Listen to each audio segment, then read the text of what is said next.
Deixa eu ler aqui esse texto que é bastante importante. A farsa que matou o Renan e a impunidade dos farsantes adoradores de Didier Raoult, por Moisés Mendes. Vamos lá.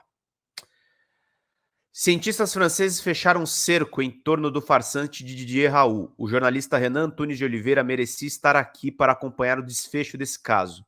Renan era obsessivo com a principal e a mais romântica missão do jornalismo, a busca da verdade, onde estiver, por mais ameaçadora, disforme, gasosa e inatingível que possa parecer.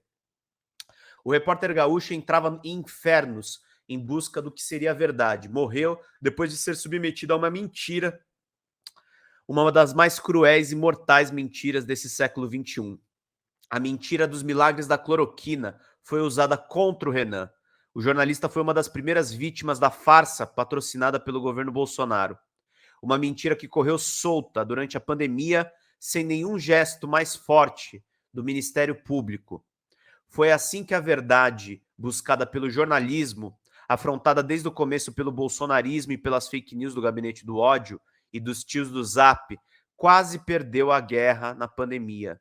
Renan foi uma das perdas humanas do começo dessa guerra. Em abril de 2020, quando a pandemia recém havia sido configurada como tal pela OMS, o jornalista foi diagnosticado com Covid durante uma consulta com sintomas de gripe em Florianópolis.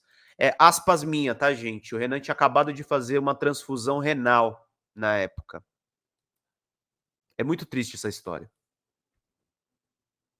É muito triste essa história porque ele podia estar vivo. Ele podia estar entre nós. Mas vamos continuar aqui lendo o texto do Moisés. Antes da confirmação da suspeita, um médico prescreveu a cloroquina, que iniciava suas aparições como um remédio milagroso. Renan morreu dias depois, em 19 de abril, de uma parada cardíaca. Um exame revelaria, um dia antes da sua morte, que ele podia ter tido gripe, mas não estava com Covid.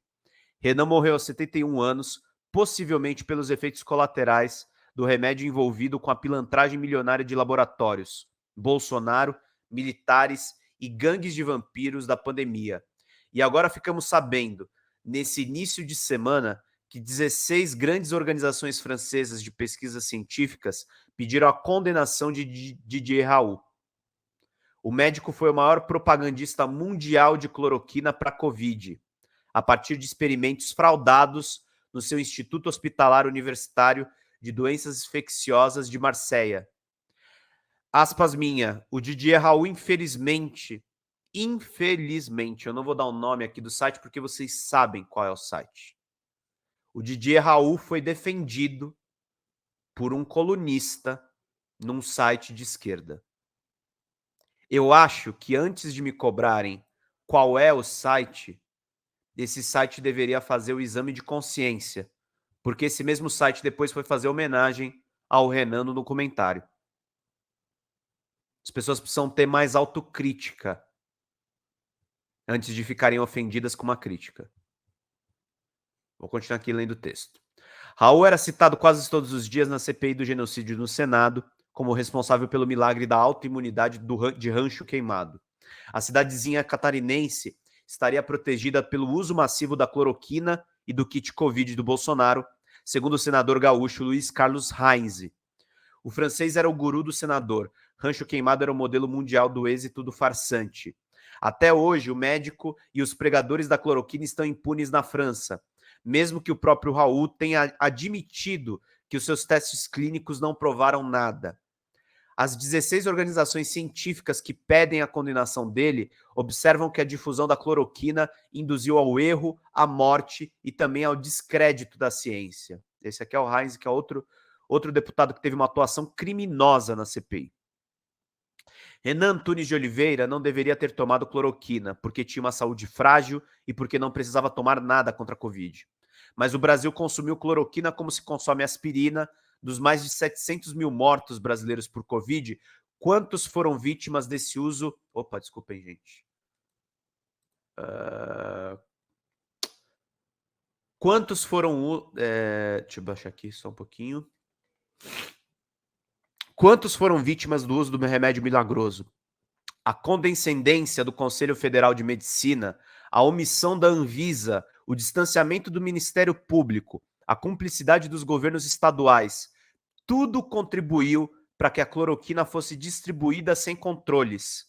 Dos 79 nomes citados no relatório da CPI do Senado por crimes cometidos na pandemia, muitos estão envolvidos diretamente com a propaganda ou a participação na distribuição do kit Covid, entre os quais empresários que se infiltraram no gabinete paralelo do Ministério da Saúde. Nenhum foi indiciado até hoje. Os propagandistas e vendedores de cloroquina, os vampiros ofereciam vacinas inexistentes e os sabotadores da imunização estão impunes. Os únicos punidos até hoje pela Justiça Federal, em primeira instância, por ação do Ministério Público, são um laboratório, uma associação médica e entidades envolvidas em um caso de produção e publicidade do remédio de Bolsonaro. A Associação Dignidade Médica Pernambuco, a ADMPE, conhecido como Médicos pela Vida, e a Vitamédica Indústria Farmacêutica, o Centro Educacional Alves Faria, Unialfa, e o Grupo José Alves, a GJA Participações, foram condenados esse mês a pagar 55 milhões por danos coletivos à saúde pública. Todos foram considerados cúmplices da divulgação do material de propaganda com efeitos milagrosos da cloroquina, mesmo que os estudos científicos já indicassem o contrário. Mas quem mais, além do MP e da Justiça Federal do Rio Grande do Sul, tem outros grandes exemplos de punição a oferecer? Quem leva a sério a possibilidade de manutenção e de condenação em primeira instância e da multa de 55 milhões, considerando-se os precedentes e a lentidão da justiça, Renan deveria estar aqui para nos ajudar a perseguir essa resposta. No entanto, o Renan foi enganado por um remédio que não funciona.